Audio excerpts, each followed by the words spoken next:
नमो भगवते वासुदेवाय। श्री राधा कृष्णम व्याम नमः। श्री गणेशाय नमः। श्रीमद् भागवत महापुराण चतुर्थ स्कंद 25वां अध्याय पुरंजनोपाख्यान का प्रारंभ। आप सभी भक्तगणों को राधे राधे, जय श्री कृष्णा। चलिए आज का शुरुआत करते हैं। 25वां अध्याय पुरंजनोपाख्यान का प्रारंभ। श्री मैत्रेय जी कहते हैं, विदुर जी, इस प्रकार भगवान शंकर ने प्रचेताओं को उपदेश दिया। फिर प्रचेताओं ने शंकर जी की बड़े भक्ति भाव से पूजा की। इसके पश्चात वे उन राजकुमारों के सामने ही अंतर्धान हो गए। सब के सब प्रचेता जल में खड़े रहकर भगवान रुद्र के बताए स्रोत का जप करते हुए 10,000 वर्ष तक तपस्या करते रहे। इन दिनों राजा प्राचीन बरही का चित्त कर्मकांड में बहुत रम गया था। उन्हें अध्यात्म विद्या विशारद परम कृपालु नारद जी ने उपदेश दिया। उन्होंने कहा कि राजन, इन कर्मों के द्वारा तुम अपना कौन सा कल्याण करना चाहते हो? दुख के आत्यंतिक नाश और परमानंद की प्राप्ति का नाम कल्याण है, वह तो कर्मों से नहीं मिलता। राजा ने कहा, महाभाग नारद जी, मेरी बुद्धि कर्म में फंसी हुई है, इसलिए मुझे परम कल्याण का कोई पता नहीं है। आप मुझे विशुद्ध ज्ञान का उपदेश दीजिए, जिससे मैं इस कर बंधन से छूट जाऊं। जो पुरुष कपट धर्म में गृहस्थाश्रम में ही रहता हुआ पुत्र, स्त्री और धन को ही परम पुरुषार्थ मानता है, वह ज्ञानवश संसाराढ़ में ही भटकता रहने के कारण उस परम कल्याण को प्राप्त नहीं कर सकता। श्री नारद जी ने कहा, देखो देखो राजन, तुमने यज्ञ में निर्दयता पूर्वक जिन हजारों पशुओं की बलि दी है, उन्हें आकाश में देखो। ये सब तुम्हारे द्वारा प्राप्त हुई पीड़ाओं को याद करते हुए बदला लेने के लिए तुम्हारी बाट देख रहे हैं। जब तुम मरकर परलोक में जाओगे, तब ये अत्यंत क्रोध में भरकर तुम्हें अपने लोहे के से सिंगों से छेदेंगे। अच्छा, इस विषयों में मैं तुम्हें एक प्राचीन आख्यान सुनाता हूँ। वह राजा पुरंजन का चरित्र है, उसे तुम मुझसे सावधान होकर सुनो। राजन, पूर्व काल में पुरंजन नाम का एक बड़ा यशस्वी राजा था। उसका अविज्ञात नामक एक मित्र था। कोई भी उसकी चेष्टाओं को समझ नहीं सकता था। राजा पुरंजन अपने रहने योग्य स्थान की खोज में सारी पृथ्वी में घूमा, फिर भी जब उसे कोई अनुरूप स्थान न मिला, तब वह कुछ उदास सा हो गया। उसे तरह तरह के भोगों की लालसा थी। उन्हें भोगने के लिए उसने संसार में जितने नगर देखे, उनमें से कोई भी उसे ठीक न जचा। एक दिन उसने हिमालय के दक्षिण तटवर्ती शिखरों पर कर्मभूमि भारत खंड में एक 9 द्वारों का नगर देखा। वह सब प्रकार के सुलक्षणों से संपन्न था। सब ओर से परकटों, बगीचों, अटारियों, खाइयों, झरोखों और राजद्वारों से सुशोभित था और सोने चांदी तथा लोहे के शिखरों वाले विशाल भवनों से खचाखच भरा था। उसके महलों की फर्शें नीलम, स्फटिक, वैदुर्य, मोती, पन्ने और लालों की बनी हुई थी। अपनी कांति के कारण वह नागों की राजधानी भोगवती पुरी के समान जान पड़ता था। उसमें जहाँ तहाँ अनेकों सभा भवन, चौराहे, सड़कें, क्रीड़ा भवन, बाजार, विश्राम स्थान, ध्वजा पताकाएं और मूंगे के चबूतरे सुशोभित थे। उस नगर के बाहर दिव्य वृक्ष और लताओं से पूर्ण एक सुंदर बाग था। उसके बीच में एक सरोवर सुशोभित था। उसके आसपास अनेकों पक्षी भांति भांति की बोली बोल रहे थे तथा भौरे गुंजार कर रहे थे। सरोवर के तट पर जो वृक्ष थे, उनकी डालियां और पत्ते शीतल झरनों के जलकड़ों से मिली हुई बासंती वायु के झरोकों से हिल रहे थे और इस प्रकार वे तटवर्ती भूमि की शोभा बढ़ा रहे थे।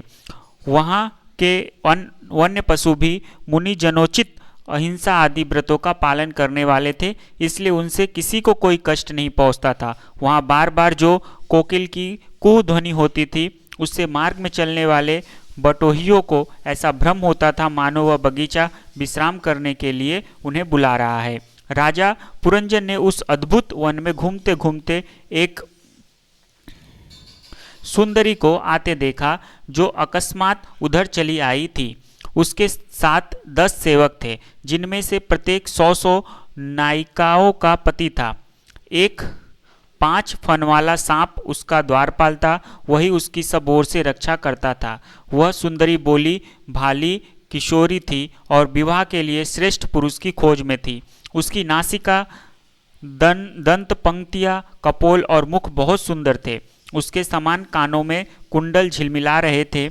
उसका रंग सांवला था, कटी प्रदेश सुंदर था। वह पीले रंग की साड़ी और सोने की करधनी पहने हुए थी तथा चलते समय चरणों से नूपुरों की झनकार करती जाती थी। अधिक क्या, वह साक्षात कोई देवी सी जान पड़ती थी। वह जगमगी गजगामिनी बाला, किशोरावस्था की सूचना देने वाले अपने गोल गोल समान और परस्पर सटे हुए स्तनों को लज्जावश बार बार आंचल से ढकती जाती थी।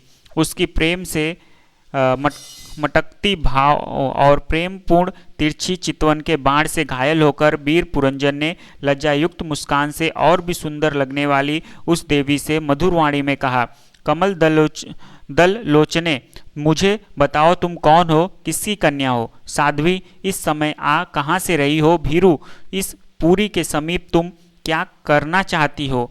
सुप्रभु, तुम्हारे साथ इस 11वें महान सूरवीर से सज्जालित ये 10 सेवक कौन है? और ये सहेलियां तथा तुम्हारे आगे आगे चलने वाला वह सर्प कौन है? सुंदरी, तुम साक्षात लज्जा देवी हो अथवा उमा, रमा और ब्राह्मणी में से कोई हो? यहाँ वन में मुनियों की तरह एकांतवास करके क्या अपने पति देव को खोज रही हो? तुम्हारे प्राणनाथ तो तुम उनके चरणों की कामना करती हो। इतने से ही पूर्ण काम हो जाएंगे। अच्छा, यदि तुम साक्षात कमला देवी हो तो तुम्हारे हाथ का कीड़ा कमल कहाँ गिर गया? सुभगे, तुम इनमें से तो कोई हो नहीं, क्योंकि तुम्हारे चरण पृथ्वी का स्पर्श कर रहे हैं। अच्छा, यदि तुम कोई मानवी ही हो तो लक्ष्मी जी किस प्रकार भगवान विष्णु के साथ वैकुंठ की शोभा बढ़ाती है, उसी प्रकार तुम मेरे साथ इस श्रेष्ठ पुरी को अलंकृत करो। देखो, मैं बड़ा ही वीर और पराक्रमी हूँ, परंतु आज तुम्हारे कटाक्षों ने मेरे मन को बेकाबू कर दिया है। तुम्हारी लचीली और रति भाव से भरी मुस्कान के साथ भावों के संकेत पाकर वह यह शक्तिशाली कामदेव मुझे पीड़ित कर रहा है। इसलिए सुंदरी, अब तुम्हें मुझ पर कृपा करनी चाहिए। सुचि स्मिते, सुंदर भव्य और सुघड़ नेत्रों से सुशोभित तुम्हारा मुखार बिंद इस लंबी लंबी काली अलकावलियों से घिरा हुआ है। तुम्हारे मुख से निकले हुए वाक्य बड़े ही मीठे और मन हरने वाले हैं, परंतु वह मुख जो लाज के मारे मेरी ओर होता ही नहीं, जरा ऊंचा करके अपने उस सुंदर मुखड़े का मुझे दर्शन तो कराओ। श्री नारद जी ने कहा, बीरवर, जब राजा पुरंजन ने अधीर से होकर इस प्रकार याचना की, तब उस बाला ने भी हंसते हुए उसका अनुमोदन किया। वह भी राजा को देखकर मोहित हो चुकी थी। वह कहने लगी, नरश्रेष्ठ, हमें अपने उत्पन्न करने वाले का ठीक ठीक पता नहीं है और न हम अपने या किसी दूसरे के नाम या गोत्र को ही जानती हैं। बीरवर, आज हम सब इस पुरी में हैं, इसके सिवा मैं और कुछ नहीं जानती। मुझे इसका भी पता नहीं है कि हमारे रहने के लिए यह पुरी किसने बनाई है। प्रियवर, ये पुरुष मेरे सखा और स्त्रियां मेरी सहेलियां हैं तथा जिस समय मैं सो जाती हूँ यह सर्प जागता हुआ इस पुरी की रक्षा करता रहता है। शत्रुदमन, आप यहाँ पधारे, यह मेरे लिए सौभाग्य की बात है। आपका मंगल हो। आपको विषय भोगों की इच्छा है, उसकी पूर्ति के लिए मैं अपने साथियों सहित सभी प्रकार के भोग प्रस्तुत करती रहूँगी। प्रभु, इस 9 द्वारों वाली पुरी में मेरे प्रस्तुत किए हुए इच्छित भोगों को भोगते हुए आप सैकड़ों वर्षों तक निवास कीजिए। भला आपको छोड़कर मैं और किसके साथ रमण करूँगी? दूसरे लोग तो न रति सुख को जानते हैं, न विहित भोगों को ही भोगते हैं, न परलोक का ही विचार करते हैं और न कल क्या होगा इसका ही ध्यान करते हैं। अतएव पशु तुल्य है। अहो, इस लोक में गृहस्थाश्रम में ही धर्म, अर्थ, काम, संतान सुख, मोक्ष, सुयश और स्वर्गादि दिव्य लोकों की प्राप्ति हो सकती है। संसार त्यागी यति जन तो इस सब की कल्पना भी नहीं कर सकते। महापुरुषों का कथन है कि इस लोक में पितर, देव, ऋषि, मनुष्य तथा संपूर्ण प्राणियों के और अपने भी कल्याण का आश्रय एकमात्र गृहस्थाश्रम ही है। वीर शिरोमणे, लोक में मेरी जैसी कोई स्त्री होगी जो स्वयं प्राप्त हुए आप जैसे सुप्रसिद्ध, उदारचित और सुंदर पति को वरण न करेगी। महाभाव, इस पृथ्वी पर आपकी सांप जैसी गोलाकार सुकोमल भुजाओं में स्थान पाने के लिए किस कामिनी का चित्त न ललचावेगा। आप तो अपनी मधुर मुस्कानमयी करुणापूर्ण दृष्टि से हम जैसी अनाथाओं के मानसिक संताप को शांत करने के लिए ही पृथ्वी में विचर रहे हैं। श्री नारद जी कहते हैं, राजन, उस स्त्री पुरुषों ने इस प्रकार एक दूसरे की बात का समर्थन कर फिर 100 वर्षों तक उस पुरी में रहकर आनंद भोगा। गायक लोग सुमधुर स्वर में जहाँ तहाँ राजा पुरंजन की कीर्ति गाया करते थे। जब ग्रीष्म ऋतु आई तब वह अनेकों स्त्रियों के साथ सरोवर में घुसकर जल क्रीड़ा करता। उस नगर में जो 9 द्वार थे उनमें से 7 नगरी के ऊपर और 2 नीचे थे। उस नगर का जो कोई राजा होता उसके पृथक पृथक देशों में जाने के लिए ये द्वार बनाए गए थे। राजन, इनमें से 5 पूर्व, 1 दक्षिण, 1 उत्तर और 2 पश्चिम की ओर थे।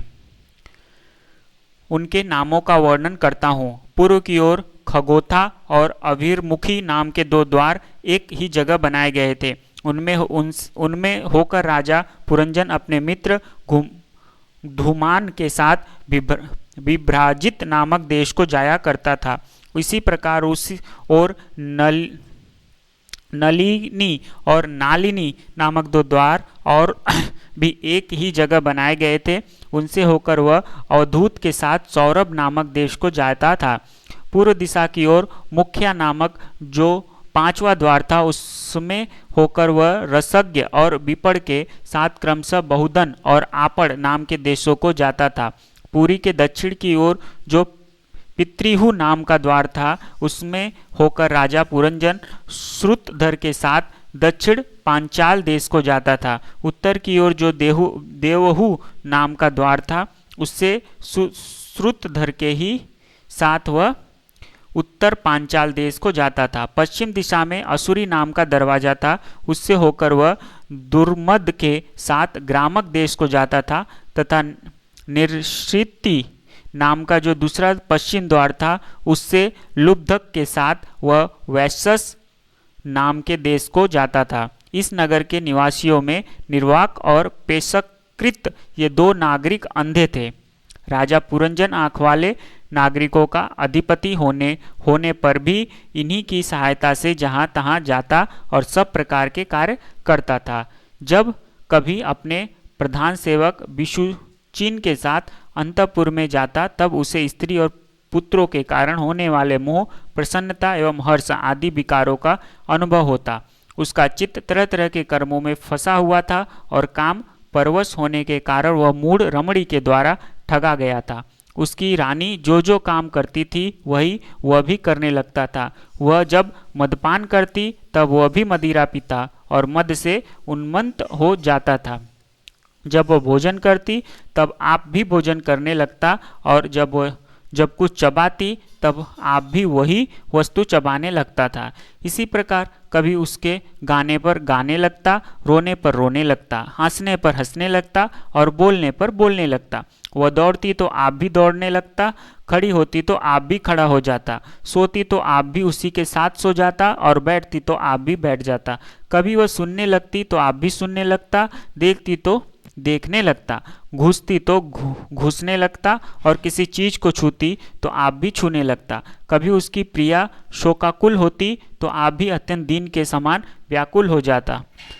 जब वह प्रसन्न होती आप भी प्रसन्न हो जाता और उसके आनंदित होने पर आप भी आनंदित हो जाता। इस प्रकार राजा पुरंजन अपनी सुंदरी रानी के द्वारा ठगा गया। सारा प्रकृति वर्ग परिकर भी उसको धोखा देने लगा। वह मूर्ख विवश होकर इच्छा न होने पर भी खेल के लिए घर पर पाले हुए बंदर के समान अनुकरण करता रहता था। प्रेम से बोलो राधे राधे। जय श्री कृष्ण। यहाँ पे हमारा 25वां अध्याय पुरंजनोपाख्यान का समाप्त हुआ। नेक्स्ट में हम लोग सुनेंगे 26वां अध्याय राजा पुरंजन का शिकार खेलने वन में जाना और रानी का कुपित होना। तब तक के लिए जय श्री कृष्ण, राधे राधे।